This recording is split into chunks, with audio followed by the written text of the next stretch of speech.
Hi friends, welcome back to part 3 video from Kozhikode to Supal. അപ്പം നമ്മൾ already രാവിലെ 6:30 തന്നെ പാട്നയിൽ എത്തിയിട്ടുണ്ട്. അപ്പോൾ ഇതാണ് നമ്മുടെ പാട്ന റെയിൽവേ എന്ന് പറയുന്നത്. നല്ല തിരക്കുള്ള ഒരു റെയിൽവേ സ്റ്റേഷനായിരുന്നു അത്. ബിക്കോസ് ബീഹാറിൻ്റെ ക്യാപിറ്റലായിരുന്നു പാട്ന എന്ന് പറയുന്നത്. നല്ല ഒരുപാട് കാഴ്ചകളുണ്ടായിരുന്നു. ബട്ട് അതിലുപരി എനിക്ക് മെയിനായിട്ട് തോന്നിയിട്ടുള്ളത് ഒട്ടും വൃത്തിയില്ലായ്മ പല ആളുകളിലും തോന്നിയിട്ടുണ്ട് ട്രെയിൻ ഇറങ്ങിയതിനു ശേഷം. ഇത് ഒരു അമ്പലമാണ്. കൂടാതെ നമ്മൾ പോകുന്ന വഴികളിലൊക്കെ ഓരോരോ സാധനങ്ങൾ നമ്മുടെ കോഴിക്കോട്ടുകാർ, ഞാൻ കോഴിക്കോട് ആയതുകൊണ്ട് തന്നെ പറയുകയാണ്, നമ്മുടെ പാളയം മാർക്കറ്റ് പോലെയാണ് പോയിട്ടുണ്ടായത്. പിന്നെ നമ്മൾ ഫുഡ് കഴിക്കാൻ വേണ്ടി ഒരു ഹോട്ടലിൽ കയറി. ആ കണ്ട ദോശ ഇഡ്ഡലിയൊക്കെ നല്ല റേറ്റ് ഉള്ളതാണ്. സൗത്ത് ഇന്ത്യൻ ആയതുകൊണ്ട് തന്നെ നല്ല റേറ്റ് ഉണ്ടായിരുന്നു. 180 രൂപ നീറോസിനും അതുപോലെ തന്നെ 2 ഇഡ്ഡലിയും കറിക്കും മാത്രം നമ്മൾ കൊടുത്തിരിക്കുന്ന റേറ്റ് 135 നല്ല റേറ്റ് ഉണ്ടായിരുന്നു.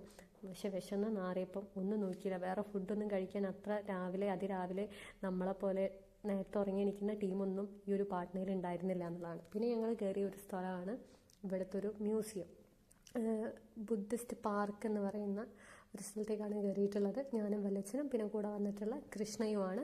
പിന്നെ നമ്മൾ ഫോട്ടോ എടുപ്പ് തുടങ്ങി. അവിടെ എല്ലാം കറങ്ങി. നല്ലൊരു സ്ഥലമായിരുന്നു, നല്ലൊരു അന്തരീക്ഷമായിരുന്നു. അതിൻ്റെ ഉള്ളിൽ തിരക്കുകളോ കാര്യങ്ങളോ ഒന്നും തന്നെ ഉണ്ടായിരുന്നില്ല. ഒരുപാട് കാഴ്ചകൾ കാണാനുണ്ടായിരുന്നു. നമ്മൾ വളരെ രസകരമായി തന്നെ ആ ഒരു ഏരിയ മൊത്തമായിട്ട് കവർ ചെയ്തു. ഒരു മ്യൂസിയം പോലുള്ള സ്ഥലം, അതിൻ്റെ ഉള്ളിൽ തന്നെ നമുക്ക് ഒരു 3-4 സെക്ഷൻ വൈസായിട്ട് വരുന്നുണ്ടായിരുന്നു. അങ്ങനെ ഞങ്ങൾ അതിൻ്റെ ഉള്ളിൽ കയറി ഒരുപാട് കാഴ്ചകൾ കണ്ടു. ഇതേപോലെ നമ്മുടെ ഇൻസ്റ്റയിലും വാട്സപ്പിലൊക്കെ സ്റ്റോറിയും സ്റ്റാറ്റസൊക്കെ ഇടാൻ ഒരുപാട് ഫോട്ടോസും കാര്യങ്ങളൊക്കെ എടുത്തിരുന്നു. പിന്നെ ഒരു വീഡിയോ, ബുദ്ധൻ്റെ ഒരു കഥ കാർട്ടൂൺ രൂപത്തിൽ നമുക്കവിടെ കാണിച്ചു തന്നിരുന്നു.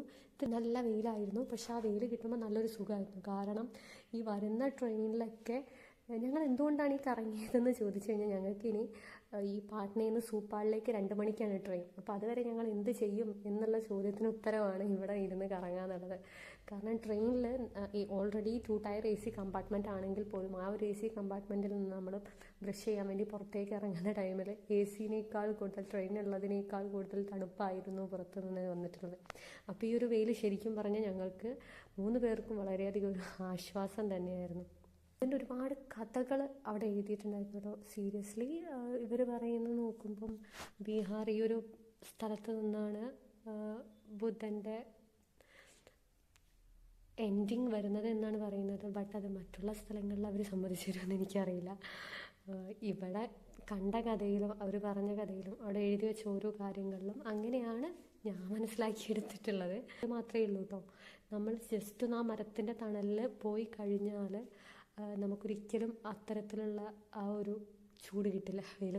വെയിലത്ത് നിന്ന് തണലത്തേക്ക് മാറിക്കഴിഞ്ഞാൽ നമുക്ക് ചെറിയൊരു കുഞ്ഞു കാറ്റുണ്ടെങ്കിൽ പോലും വളരെയധികം തണുപ്പ് നമ്മുടെ ശരീരത്തിലൂടെ അനുഭവപ്പെടുന്നുള്ളതാണ്. ഇതാണ് ഞാൻ പറഞ്ഞിട്ടുള്ളത്. ഞങ്ങൾ അതിൻ്റെ ഉള്ളിൽ 2 ടിക്കറ്റ് എടുത്തിരുന്നു. ഒന്ന് ജസ്റ്റ് ആ ഒരു കോമ്പൗണ്ടിൽ കയറി കാഴ്ചകൾ കാണാനും, അതുപോലെ തന്നെ ഒന്ന് ഈ ഒരു മ്യൂസിയത്തിൻ്റെ ഉള്ളിൽ കയറി ഈ ബുദ്ധൻ്റെ ഓരോരോ മെറ്റീരിയൽസ്, തിങ്സ് യൂസ് ചെയ്തിട്ടുള്ളതാണെന്നാണ് ഇവർ പറയുന്നത്. എത്രത്തോളം സത്യം ഉണ്ടെന്ന് എനിക്ക് അറിഞ്ഞുകൂടാ. അങ്ങനെ ഞങ്ങൾ ഒരുപാട് കാഴ്ചകൾ ഇതിലൂടെ കണ്ടു എന്നുള്ളതാണ്. ഇപ്പോഴും ഞാൻ ഭയങ്കര ടെൻസ്ഡാണ്.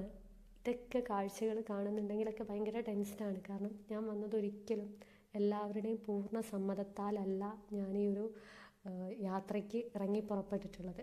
എല്ലാവരും ഓരോന്നും പറഞ്ഞിട്ടുണ്ടായിരുന്നു, ഓരോന്നും പറഞ്ഞ് തളർത്തിയിട്ടുണ്ടായിരുന്നു.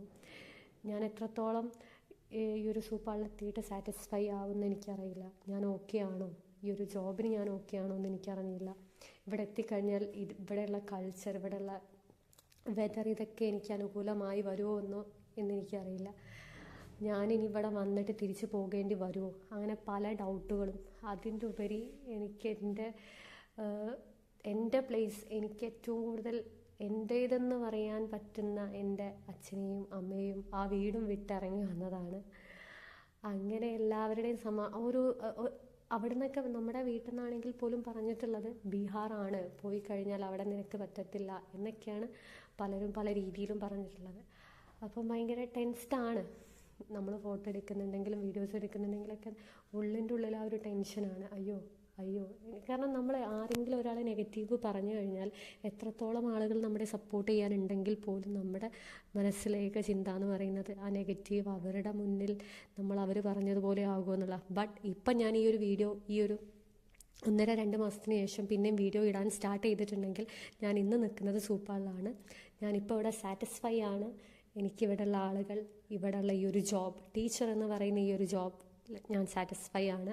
എൻ്റെ മക്കൾ സാറ്റിസ്ഫൈ ആണ്. ഞാൻ പഠിപ്പിച്ചുകൊണ്ടിരിക്കുന്ന എൻ്റെ കുട്ടികൾ, ഞാൻ പഠിപ്പിക്കുന്നത് അവർ പഠിക്കുന്നുണ്ട് എന്നുള്ളതാണ് എൻ്റെ ഇവിടുത്തെ അവസ്ഥ. എനിക്ക് ഓക്കെയാണ്. ടീച്ചേഴ്സ്, കൊളീഗ്സ് എല്ലാവരും, ഈ ഒരു നാട്, സൂപ്പാൾ എന്ന് പറയുന്ന ഈ ഒരു ഗ്രാമമാണ്. നമ്മുടെ പോലെ ഒരു ടൗൺ ഏരിയ ഒന്നുമല്ല, ഒരു ഗ്രാമമാണ്.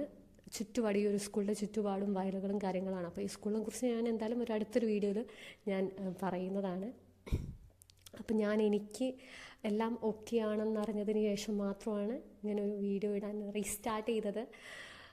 ഞാൻ കോൺഫിഡൻ്റ് ആണ് എനിക്കിവിടെ പറ്റും എന്നുള്ളത്. അപ്പോൾ അതുകൊണ്ടാണ് വീണ്ടും ഞാൻ ഈ വീഡിയോസൊക്കെ എടുത്തു വെച്ചിട്ട് ഇത്രയും കാലം ഇടാത്തത്. എനിക്ക് തന്നെ അറിയണമായിരുന്നു ഞാൻ ഓക്കെ ആണെന്നുള്ളത്. അത് ഞാൻ മനസ്സിലാക്കി. പിന്നെ ഒരുപാട് തിരക്കുകളും കാര്യങ്ങളും ആയതുകൊണ്ടാണ് യൂട്യൂബിൽ വീഡിയോസ് ഇടാൻ ഇത്രയും ലേറ്റ് ആയതെന്നുള്ളതാണ്. അപ്പോൾ എന്തായാലും ഇനി തുടർച്ചയായിട്ട് നമ്മുടെ വീഡിയോസ് ഉണ്ടാകും എന്നുള്ളതാണ്. അങ്ങനെ ഞങ്ങൾ ഇവിടുത്തെ കാഴ്ചകളൊക്കെ കണ്ട് തീർത്തതിന് ശേഷമാണ് നമ്മൾ തിരിച്ച് റെയിൽവേയിലേക്ക് പോയത്. നമ്മുടെ കയ്യിൽ ലഗേജും കാര്യങ്ങളും ഉണ്ടായിരുന്നു. കാരണം നമ്മളിവിടെ നിൽക്കാൻ വേണ്ടി വന്നു. അപ്പോൾ എന്തായാലും ലഗേജ് 3-4 ബാഗുകൾ ഉണ്ടായിരുന്നു ഞങ്ങളുടെ കയ്യിൽ. അപ്പോൾ ഞങ്ങൾ പാട്നയിൽ ഇറങ്ങിയതിന് ശേഷം അവിടെ ഒരാളുടെ കയ്യിൽ സാധനം വെക്കാൻ കൊടുത്തതിന് ശേഷം ഞങ്ങൾ തിരിച്ച് വന്ന് ഫുഡൊക്കെ കഴിച്ചിട്ടാണ് ഈ ഒരു പാർക്കിലേക്ക് പോകുന്നത്. ഇനിയിപ്പോൾ തിരിച്ച് പോകുന്ന ടൈമിൽ, അതായത് സൂപ്പാളിലേക്കുള്ള ട്രെയിൻ 2 മണിക്കാണ്. അപ്പോൾ അത് കയറാൻ വേണ്ടി പോകുന്ന ടൈമിൽ ഞങ്ങൾ അവിടുന്ന് ബാഗ് എടുത്ത് കയറാമെന്ന് വിചാരിച്ചു. അങ്ങനെ ഞങ്ങളുടെ ഉച്ചക്കത്തെ ഫുഡൊക്കെ കഴിഞ്ഞ് ഞങ്ങൾ തിരിച്ച് പാട്ന റെയിൽവേയിലേക്ക് എത്തി. അവിടുന്ന് ട്രെയിൻ കയറിയിട്ട് നമ്മുടെ സെയിം ആസ് ഈ കഴിഞ്ഞ 3 ദിവസത്തിൻ്റെ ട്രെയിൻ പോലെ തന്നെ ആവശ്യമില്ലാത്ത സ്ഥലത്തൊക്കെ നിർത്തുകയും ട്രെയിൻ ലേറ്റ് ആകുകയും ഞങ്ങൾ അവിടെ എത്താൻ 7:30 സൂപ്പാളിലെത്താൻ 7:30 ആയിട്ടുണ്ടെന്നുള്ളതാണ്. അപ്പോൾ എന്തുകൊണ്ടാണ് ആ മുന്നത്തെ പാലെടുത്തതെന്ന് വെച്ചാൽ, ഞാൻ വീഡിയോ കുറച്ച് സ്പീഡ് ചെയ്തിട്ടുണ്ടായിരുന്നു. അത് നമ്മുടെ കേരളത്തിലത്തെ പാലം പോലെ ഒന്നുമല്ല കേട്ടോ. എത്രയോ മിനിറ്റോളം നമ്മൾ വെള്ളത്തിൻ്റെ മുകളിൽ കൂടിയായിരുന്നു പാലത്തിൽ എത്തിയിട്ടുള്ളത്. ഇതാണ് സൂപ്പാൾ റെയിൽവേ സ്റ്റേഷൻ. ഞങ്ങളെ വിളിക്കാൻ വേണ്ടിയിട്ട് ഞങ്ങളെ ഇൻ്റർവ്യൂ ചെയ്തിട്ടുള്ള ജോജു സാറും ഡ്രൈവറും സ്കൂൾ വാനുമായിട്ടാണ് സൂപ്പാൾ റെയിൽവേ സ്റ്റേഷനിലേക്ക് എത്തിയിരുന്നത്. അങ്ങനെ ഞങ്ങൾ നേരെ നമ്മുടെ സ്കൂളിലേക്കാണ് എത്തിയിട്ടുള്ളത്. ഇതാണ് സൂപ്പാൾ